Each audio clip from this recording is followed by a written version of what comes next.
大家好啊，歡迎大家收睇我哋商機連線啊，我係節目主持人啊，今日繼續講我哋關於嗰個家庭主婦啊，有啲商機嘅就係整早餐、午餐、晚餐啦，其實我哋可以叫一啲朋友上嚟我屋企，我擺定晒啲早餐、午餐、晚餐，有人幫我煮完之後食完幫我洗碗。其實呢個叫新嘅嘗試啊，要人上嚟煮個早餐俾你食都幾好。唔係個個人屋企有個人幫你手煮個早餐啊嘛。有陣時咧，我哋點解會出街食飯咧？就懶得煮嘛。所以如果有一個人可以上門嚟做煮菜都唔錯嘅。第二一個商機就係要陪伴啊。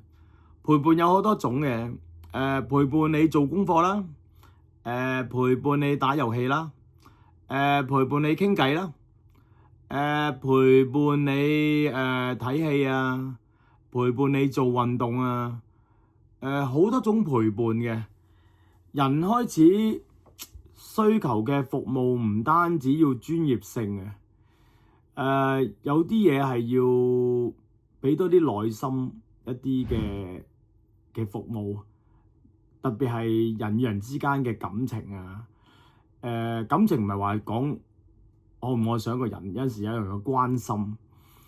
最近同一個朋友傾偈，話有個區域嘅老人家，佢哋本身都係中等階層嘅，即係退休公務員啊，都有啲長糧嘅。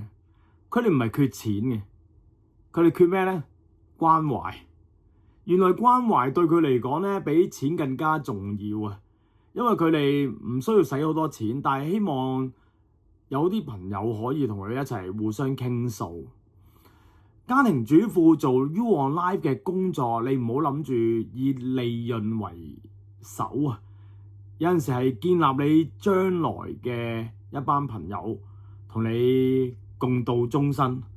因為你知道年紀大，有啲人過身，側邊好多人走開，一個一個走，你要靠朋友互相支持，嚟令到你覺得呢個生活係更加有希望嘅。